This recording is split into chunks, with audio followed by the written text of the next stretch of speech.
Hey Flower Tribe, it's Kelly Lehman and Lucy Lehman, and today I want to give you some great tips on how to keep deer out of your yard and out of your garden. So it is raining here in our Cranberry Field Flower Farm, New Jersey garden, and it's pretty cold, so temps dropped down to like the 20s today, which is so crazy because just a few days ago it was like 60. So we've had some really crazy weather. It's January right now, so we've had like a wild ride with the weather. So if you can, as you're watching, let me know where you're viewing this from. I love to see how our flower tribe is growing around the world each week, and let me know what the weather's like by you guys. I'm a little obsessed with weather from around the world. It's just so fun to see where other gardeners are and what their weather is like in their garden. I get such a kick out of that. So here are some of the updates on what's going on the property here. These are some of the hydrangeas that we just planted, and I made a video showing you how we transplanted a whole bunch of these. Used an air horn. Oh, I love that. Someone just said that to keep the deer away, use an air horn. That's actually a really good idea, because if you startle them enough with noise, chances are they do remember and they don't come back. So yeah, that's great. I love hearing your tips. So keep them coming. I love that. So anyway, these are the hydrangeas that I transplanted. For the most part, deer usually don't go to hydrangeas first. However, if they're hungry enough, they will eat them. So hey, Kelly A from northern Minnesota. Oh, it's 23 by you, so it's super cold by you too. Thanks for checking in.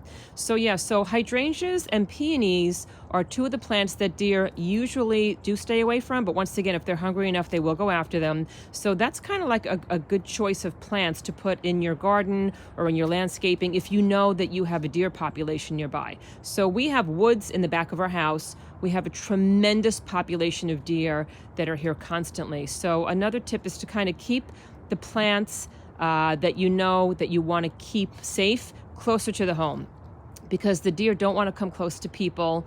They want to stay as far away from us as possible. However, once again, if they're hungry enough, they will eat them. So I want to show you one thing that I did that helps us a lot. I've got a ton of hi Andrea from South Mississippi, nice to see you. Wow, I bet is it warm by you? Hopefully it's warm by you. This is one of my arborvitaes, and this is one of the trees that deer absolutely adore. Aaron Scott, bonjour from Paris, Flower Tribe. Tell me, I just missed that. Something about a subway. What happened there? I was trying to get your comment back.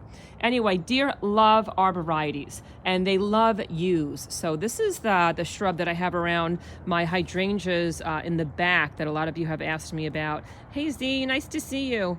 And so what I do is I have Save a Tree come out here. It's like a local tree company, and they spray my arborvitaes and they spray my yews with like a deer repellent. You can tell it's kind of green.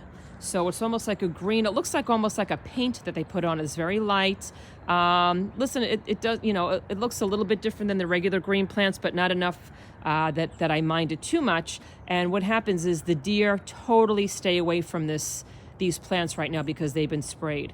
And the reason why I did that was because a couple years ago, the deer came in and they actually took like major chunks out of this plant. Like they took like big holes of it out. And then the branches didn't grow back. So in my backyard, I've got some super ugly holes like this. And they never really came back properly. So the thing was, I knew that, it was going to cost some money to get them sprayed.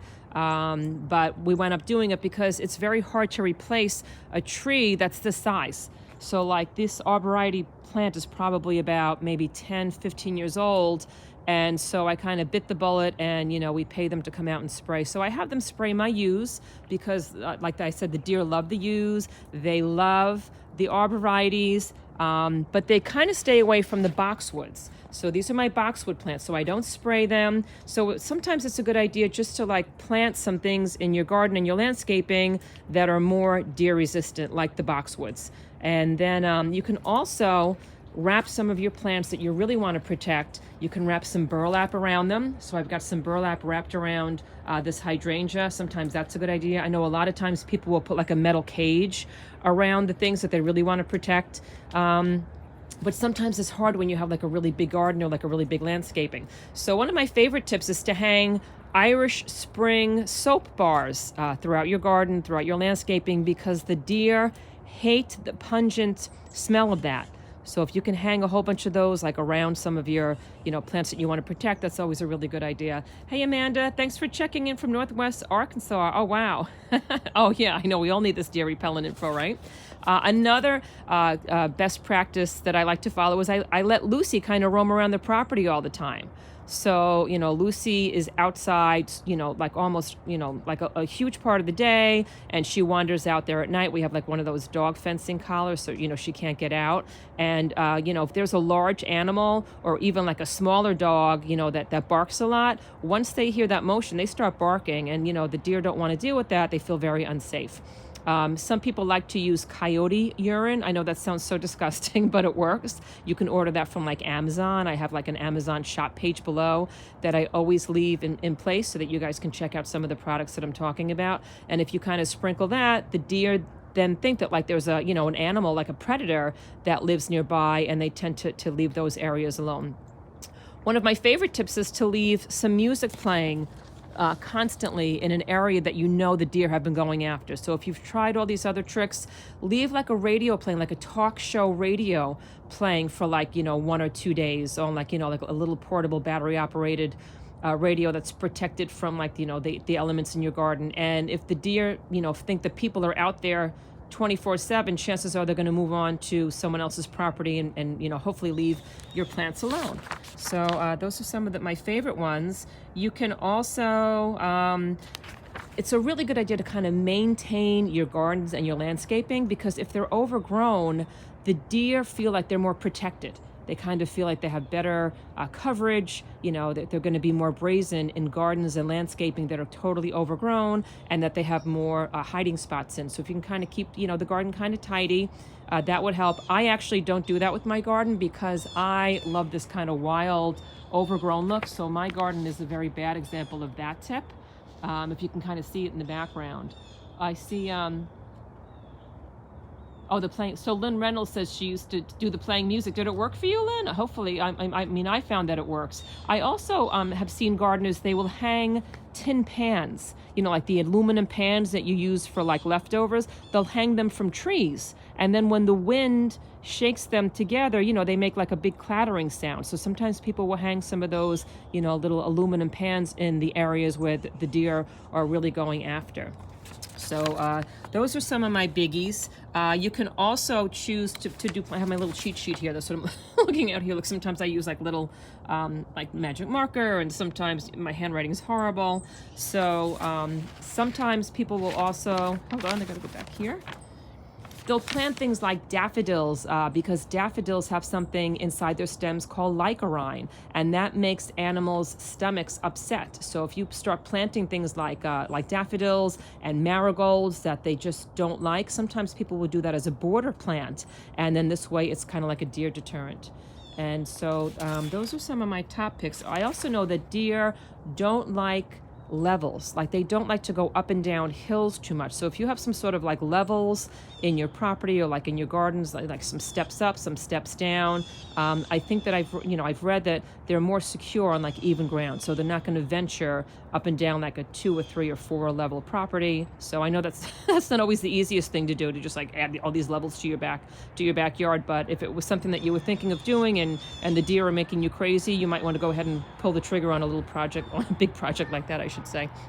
So that's the story with that. I wanted to let you guys know that in January and February, I'm not going to be going live on a schedule. I'm going to do it more randomly because I'm finding with my family in town, and we just have a whole bunch of projects going on. It's so hard for me to meet up on that 10:30 time slot. So I'm so sorry that I was I was very late today. So in January, February, I am going to try to do at least one live video a week.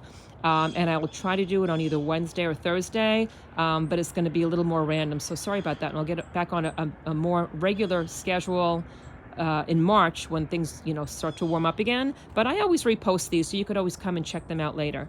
And so that's the story, guys. And I know a lot of you have asked me about your hydrangeas, because a lot of you had heat waves like we did here, and then it got really cold. So mine are a disaster right now. I want to show you like a garden disaster. These are the hydrangeas that I had pruned in fall, which you're not supposed to do, but I had to because the ivy on the house was growing over them. So when I pruned them in fall, I had a big burst of brand new fresh blooms. And that's the reason why you don't want to prune your hydrangeas in fall, because I gave it I coaxed it into blooming at a time that it shouldn't. And all of those blooms that came out that were supposed to be next year's flowers got frozen off.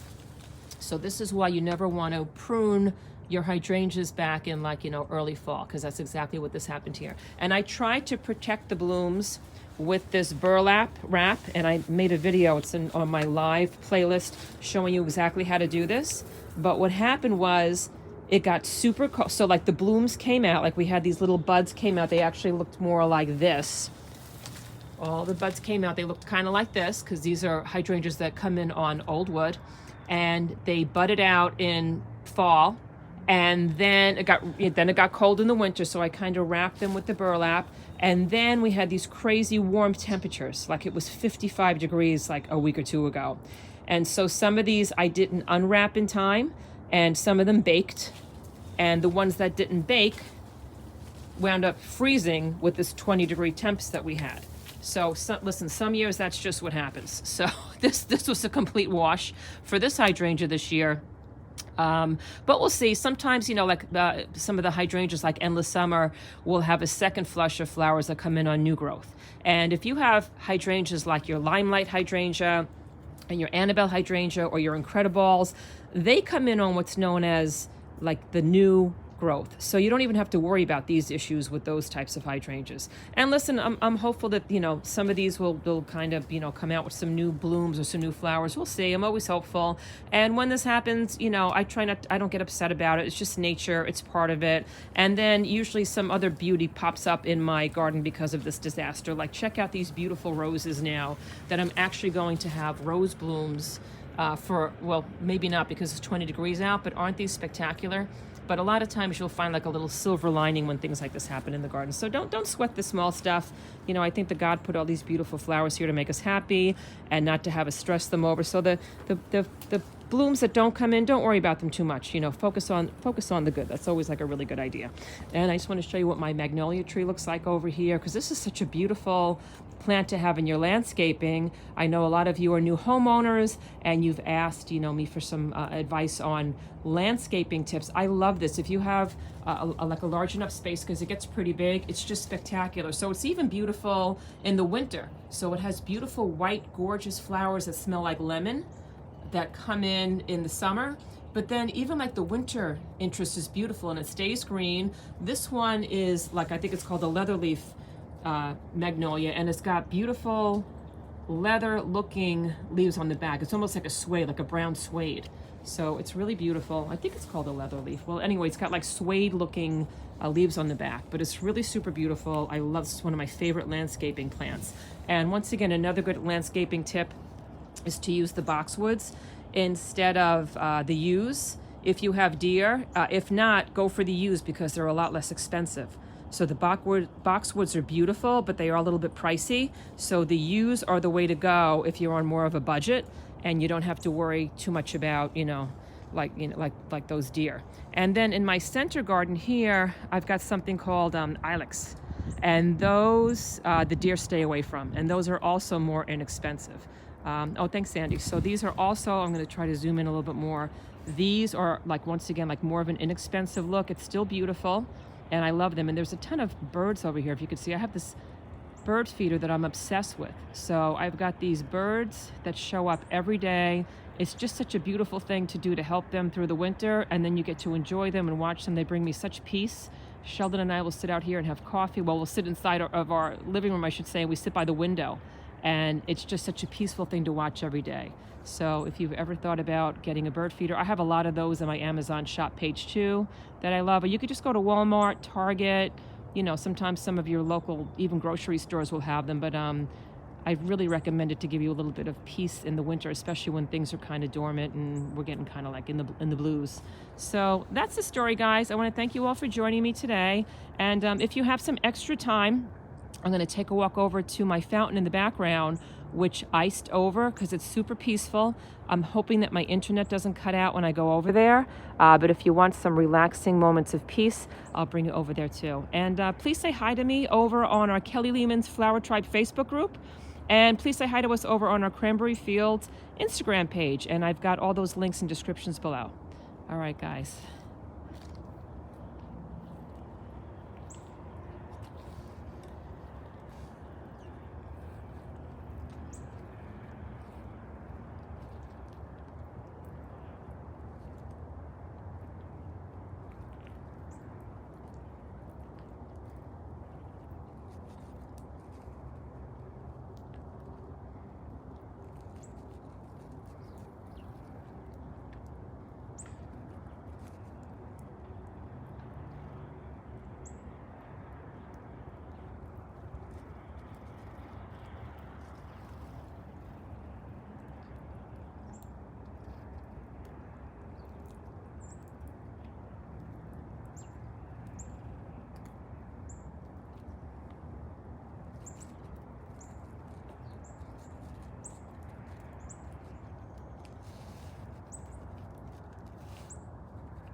So guys, thank you so much for joining me. And if you like this video, if you can give me a thumbs up or a quick comment, it helps my algorithm so much. It just helps me to reach more people, to give other gardeners some, helpful tips. Hopefully they're helpful, and a little bit of peace. I love to give you guys as much peace and joy as I can each week. And I'll see you guys in the next video. Thanks again for joining me. I totally appreciate it. Oh, Janet said, do you cover your fountain in the winter? I probably should, but as though there's so many things I should do in my garden that I don't do. Yes, a lot of times we do cover it. For some reason, I guess we just ran out of time this year before the holidays, and we were kind of duped in because of all the warm weather. So we will cover this, but normally it's covered by the beginning of December, because yes, it will cause a lot of cracks, and we actually drain a lot of it too, and we're just like behind the eight ball, I guess, because it was like 55 degrees and we were being big shots, and we didn't. So but we will. So thanks for that reminder. That's a really good idea, actually. All right, guys, listen, have a great week, and I will see you in the next video. And come join me over on TikTok. I have a link to that below. It's under Kelly Lehman Flowers, and I do a lot of fun short videos there. And Pinterest, oh my goodness, Pinterest took off this year. I think we had about 850,000 viewers that come to our Pinterest page every month. So there's a link for that in descriptions below. Also, if not, it's under Pinterest, Cranberry Fields. I might have to add that. But yeah, so we have a lot of pins there with a lot of great garden tips there. So I'd love to see you on all these other places too. It's so fun to see you guys on different platforms. All right, guys. Hey, Pam, New Portland, Maine, snowing and cold, 27 today. Wow. All right, guys. Have a great week. I'll see you soon.